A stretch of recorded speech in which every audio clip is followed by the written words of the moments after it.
Kacatur aya hiji karajaan nu ngawasa ka sakuliah Pulo Jawa. Rajana kawentar gagah sakti mandraguna sepitanding Sudalawan bisa mancala putra mancala putri. Sajabana tika sohor jago oge kawentar wijaksana. Ratu Adil palamarta kaceluka awun-awun kawentar kajana pria. Wedi kanu asihnya ka sesama pada mikaresep kasakumna rahayat sarta sengit wawangina. Dina mangsa harita kayaan negeri estuning subur makmur gemah ripah repe rapi, sugih mukti loh jinawi buruk di jeru bro dipanto ngalayah di tengah imah. Tapi mata kanjaka kangaranan hirup manusia taralana salilana. Tarlanggeng dina hiji kaayaan eta ratu nuka sohor tebi kelila beki sepuh maju kana seng serang padung sakumaha umumna manusia nuka kenaan ku akhir dabongan aya awana. Nya akhirna eta raja sepuh teh nimbalan ka paman lengser pikeun ngumpulkeun balarea sabab Kangjeng raja bakal biantara. Dina hiji poe bende kabuyutan ditakol ku paman lengser. Surana kadenge ka mana meuni kasuklakna kasiklukna kalamping pasir katutugan gunung sumengeleket kabawa ku angin letik. Atu buguh matak guyur salembur matak ear saja jagat. Sakumna rahayat pahibut mandiribut sabab geus pada nyaho yen eta teh tangara ti urang nagara yen Kangjeng raja bakal ngadauh ka balarea. Berul ngagimbung beral ngabantai legedut ngalut ngengkei ngabandalut ngembat-ngembat nyatang pinang. Ngabelu ngajugjug ka alun-alun, ngantai ngadatangan kapaseban, pada hayang nyaksian ratuna, berul ti kidul jol ti kulon breh ti kalerong heap ti wetan, terus nguseur pada kumpul di alun-alun. Ngagimbung kawas nyirwan ngagemrong ratuna, sirana pating elegeg hayang sidika Kangjeng raja. Gesono hayang pateuteuk beungeut, tapi can aya anu katempo da memang Kangjeng raja can bijil ti karaton. Barang keur kitu jep sadarea jempel irga angka tincak sakabe paneuteuk museur ka hareup.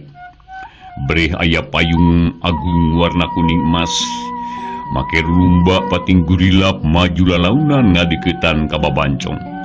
Kalacat enu unggah, breh Kangjeng ratu jeung ngajengjen ngadeg red ka kenca, red ka katuhu neuteub ka sakumna para hadirin. Sanggeus ngadehem sakali, ngong anjeunna biantara, soan teu alim pulaun tapi atra kadenge ku sakumna anu hadir. Gerah hayat harita surak kawas nu atoh ngadenge kitu. Sabab rek aya curak-curak rek aya raramean. Buriak bubar anu ngaler nu ngidul, anu ngeta nu ngulon. Baralik kalemburna masing-masing. Bari mawa niat dina hatena rek milu sebak ka nagara pikeun mapag sang putra mahkota nu baris dijenengkeun ratu di eta nagara. Kocapkeun dina hiji lembur aya kulawarga miskin indungna katelah maksui boga anak lalaki hiji keur meujeuhna buta tulang buta daging. Indung jeung anak keur ngaharuleung ditepas bingung mikiran dauhan ratu. Ari seba hayang ngan orokaya teu boga nanaon. Sabab boro-boro keur seba ka nagara keur dahar sapopoe ge seuseut seuat. Masugi ngahuleung da kapikir ku manehna ge. Najan dikudu-kudu ge nyanyebakeun naon atuh. Duit teu boga bandanya kitu keneh iwal tiraga jeung nyawa anu bisa disebakeun ka nagara. Tarpin deku ka hareupeun indungna. Kumasui diusapan tak-takna bari dibahanan kepidungan. Ya geus kitu tarpin cengkak ret-ret magehan iket singkil seja sebak badan sakujur ka Kangjeng ratu. Jerut harita tarpin turun ti imahna meme indi tangga heula kawas nu naksir pihujaneun. Ya geus kitu mah harita ngagandeuang lempang ngajugjug ka karaton. Jalan asa ngabulungbung, lengkah asa gancang, henteu gejed atawa karagok perbawa hate nu geus buleud. Nya akhirna gok kalawang saketeng didinya rada mandeg lantaran anu rek seba nepi ka pasesedek. Pada hayang ti heula asupna. anu panderi kapaksa ngadaguan heula gek diuk dina batu sisi jalan. Nya akhirna Jol aya nu datang hiji mojang keur mejeuna rumaja putri. Renghap tarpi narik napas jero terus ngusap dada.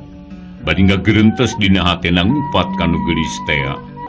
Rupina carita Sunda dina judul Galura Laut Kidul bagian kahiji dicekapkeun duikeun ka dieu bae.